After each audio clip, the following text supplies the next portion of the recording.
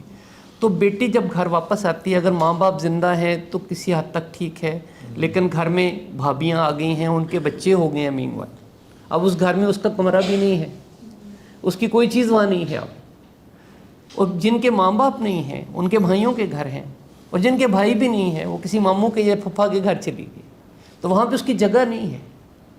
اب اس بیٹی نے آ کے، یہ میں آپ کو اپنے تجربے کی بنیاد پہ پوری ذمہ داری سے بتا رہا ہوں، 90% جھوٹ بولنا پڑتا ہے اس کو۔ اپنا جو ایشو ہے، اس کا جو پرابلم ہے سسرال میں، اس کو ایگریویٹ کر کے بتاتی ہے۔ سب سے پہلے وہ یہ بتاتی ہے کہ مجھے جان سے مارنے لگے تھے اس لیے میں آئی ہوں، ورنہ وہ کہیں گے جا اپنے گھر جا کے رہ۔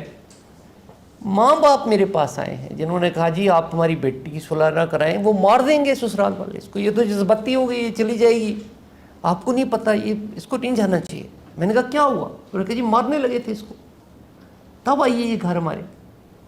تو بیٹی سے علیحدہ پوچھا تو اس نے کہا نہیں، وہ میں نے ان سے کہا تھا مار سکتے ہیں، یہ نہیں کہا تھا مارنے لگے تھے۔ تو ماں نے کہا تم نے بتایا تھا کہ مٹی کا تیل ڈالا تھا تیرے اوپر، چھڑکا تھا تیری ساس نے۔ تو وہ بعد میں پھر اس کو بہت شرمندگی ہوئی اس بچی کو کہ نہیں وہ میں نے غلط کہا۔ تو ہمیں اس بات کا بھی بہت خیال کرنے کی ضرورت ہے کہ ہمارے بچے جب ہمارے پاس ناراض ہو کے آتے ہیں، جتنے بچیاں میرے پاس آتی ہیں کہتی ہیں میرے خاوند نے مارا ہے، ایک سوال کرتا ہوں، آپ میری بیٹیاں بیٹھی ہو، بہنیں بیٹھی ہو، ایک سوال کرتا ہوں، میرے بچے آپ کا خاوند ذہنی مریض تو نہیں ہے؟ کہتی نہیں جی بالکل ٹھیک ٹھاک ہے، لوگوں کے ساتھ ہر چیز میں چاہیے، میرے ساتھ ہی غلط کرتا ہے، مجھے ہی مارتا ہے۔ تو میں پوچھتا ہوں کہ آپ مجھے بتانا چاہو گی، تھوڑا سا اس کو ریوائنڈ کریں آہستہ آہستہ بیٹھ کے کہ کیوں یہ نوبت آئی اس نے تھپڑ مارا تجھے؟ تو آپ یقین کریں کہ 100% بچیاں کہتی ہیں جی مجھ سے میں نے اوور ری ایکٹ کیا، میری غلطی ہے، آپ نے صحیح ریوائنڈ کر رہے ہیں، میرے ساتھ پیچھے چل رہے ہیں، تو جہاں سے معاملہ شروع ہوا تھا وہاں میں نے اوور ری ایکٹ کیا، مجھ سے زیادہ غصہ آ گیا، مجھ سے برداشت نہیں ہوا، وہ میری پہلے ہی جھگڑا چل رہا تھا ساس کے ساتھ، تو تکار ہو رہی تھی، تو میں نے خاوند کے ساتھ بھی زیادہ بول پڑی میں۔ تو یہ ہم اپنے بچوں کو جب ہمارے پاس شکایت لے کے آئیں تو ہم کبھی یہ نہیں کہتے کہ اس کو ریوائنڈ کرو میرے ساتھ بیٹھ کے، آؤ تلاش کریں اس کی وجہ کیا ہوئی، یہ ٹیمپر کیوں لوز کیا بیوی نے یا خاوند نے یا ساس نے یا سسر نے، کیا ہوا؟ کبھی نہیں اس پہ پروب کرتے، ایک دم سے جو بچے کہتے ہیں بلیو کرنا شروع کرتے ہیں، کبھی اس طرح نہیں کرنا چاہیے۔ بلیو کرنا اس طرح، میں ایک اور چھوٹی سی مثال آپ کو دیتا ہوں۔ مہاتما بدھ جا رہے تھے اپنے کچھ پیروکاروں کے ساتھ، ایک جنگل سے گزر رہے تھے، تو ایک آدمی ان کا مخالف تھا، ان کے عقیدے کا مخالف تھا، تو اس نے بہت باتیں کی اور بہت گالم گلوچ کر رہا تھا، بدتمیزی کر، بے تحاشا بدتمیزی۔ اب وہ ساتھ والے بڑے تنو مند لوگ تھے، ان کے جو باقی مونک تھے مہاتما کے، تو انہوں نے اشارہ کیا کہ ہم اس کو چپ کرائیں، یہ بکتا ہی چلا جا رہا ہے پیچھے۔ انہوں نے اشارہ کیا نہیں آپ نے نہیں بولا، حتیٰ کہ وہ چلتے چلتے، وہ چلتے رہے، وہ تو بہت چلتے تھے، تو وہ تھک گیا، وہ بیٹھ گیا، لیکن پیچھے سے اونچا اونچا بولتا رہا۔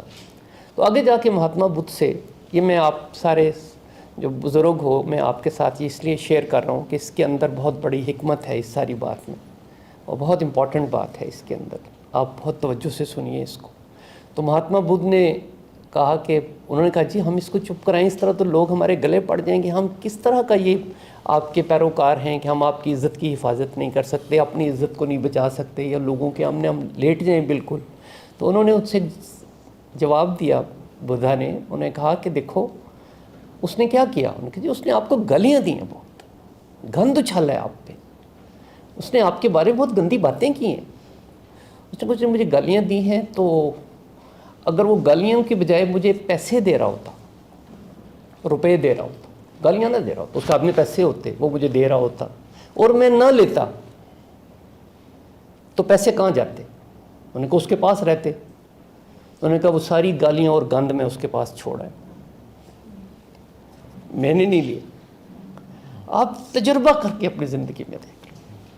آپ یہ سمجھو کہ میں ایک 67 ایئرس کا بوڑھا آدمی, ساری زندگی عدالتوں میں دھکے کھانے والا, آج آپ کو اپنا نچوڑ بتا رہا ہوں کہ اگر ہم برداشت کرنا سیکھ لیں, تجزیہ کرنا سیکھ لیں, ہم لوگوں کے بکواس ان سے نہ لیں, ان کے پاس چھوڑ دیں, ان کے پاس ہی رہ جائیں گے, اس بوجھ سے وہ خود ہی مر جائیں گے. ہم بدلہ لے کے خوش ہونا چاہتے ہیں, اس کی وجہ ہماری ایگو ہے. اپنی ایگو مینجمنٹ پہ توجہ دو, اپنی ایگو کے بارے میں سوچو, یہ کیوں ہمیں غالب آ جاتی ہے ہمارے اوپر, ہم برداشت کیوں نہیں کرتے. ٹالرنس, شاہ جی کے لیکچر ہیں اس پہ ایگو پہ بے شمار, آپ دیکھیں, اور بے شمار لوگ ہیں اس پہ بات کرنے والے. مولانا روم کا سارا رومی کا لٹریچر ہے, آپ پڑھیں, آپ کی ایگو کو خود بخود ہی سیدھی ہو جائے گی, آپ کو غصہ آنا کم ہو جائے گا. لیکن اب ٹریٹمنٹ شروع تو کریں.